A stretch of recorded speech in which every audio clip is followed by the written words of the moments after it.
And in Season 3, Episode 7, titled The Ricklantis Mix-Up, we are brought back to his present story, and we get to see the results of this choice to run. It's clear Mortys are underdogs, as even the big news stations of the Citadel make fun of him for running. It's anyone's race among the Rick candidates, but a certain other candidate should be getting at least one vote for most adorable. Yeah, I think we actually have the audio for his speech here. Oh geez, oh man, I'm gonna lose the election and stuff. I mean, Mortys have never had any power or influence in such a place as the Citadel, and this is exactly why his campaign manager believes that they should pull out of the race. But evil Morty disagrees and feels confident about the soon-to-come presidential debate. During the debate, the Ricks who are running alongside him make fun of him, but he stands his ground and gives a speech on how he doesn't see a divide between the Ricks and Mortys of the Citadel, but rather the division he sees is between the Ricks and Mortys who like the Citadel divided and those who don't. He explains how he sees Mortys in schools at the Citadel who are taught by Ricks that all Mortys are the same, because of Ricks feeling threatened by what makes them unique. As well, how they give guns to Mortys so they can fight each other in the streets, instead of fighting the real injustice. But also how it's not just the Mortys who are affected. There are also Ricks working in factories who are making a fraction of their boss's salary, even though they are identical people with the same IQ. The Citadel's problem isn't the homeless Mortys or outraged Ricks. The real problem is the Ricks and Mortys who are feeding on the Citadel's death. And then he concludes by saying this. A message from the Ricks and Mortys that believe in this Citadel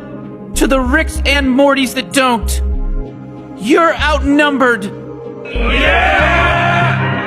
After the positive results of this speech, he fires his campaign manager who didn't believe in him, and soon rises to the top of election polls. It is clear he wants to connect to the Ricks and Mortys of the Citadel, and make a difference. Even when asked about who his original Rick is during an interview, he responds by saying how he views every Rick as his Rick.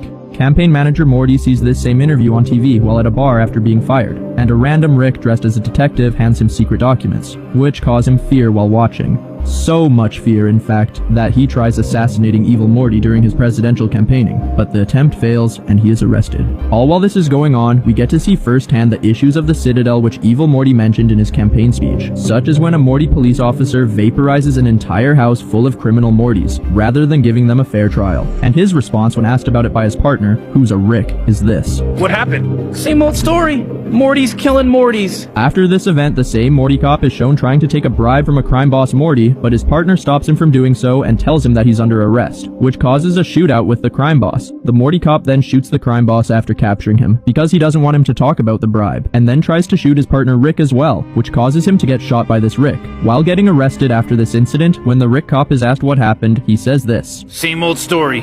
Rick's killing Mortys. Wow, it's very clear the extent which Mortys are victims on the Citadel. Mortys view the default narrative as Mortys killing Mortys. Same old story. Morty's killing Mortys. And Ricks view the default narrative as Ricks killing Mortys. Same old story. Rick's killing Morty.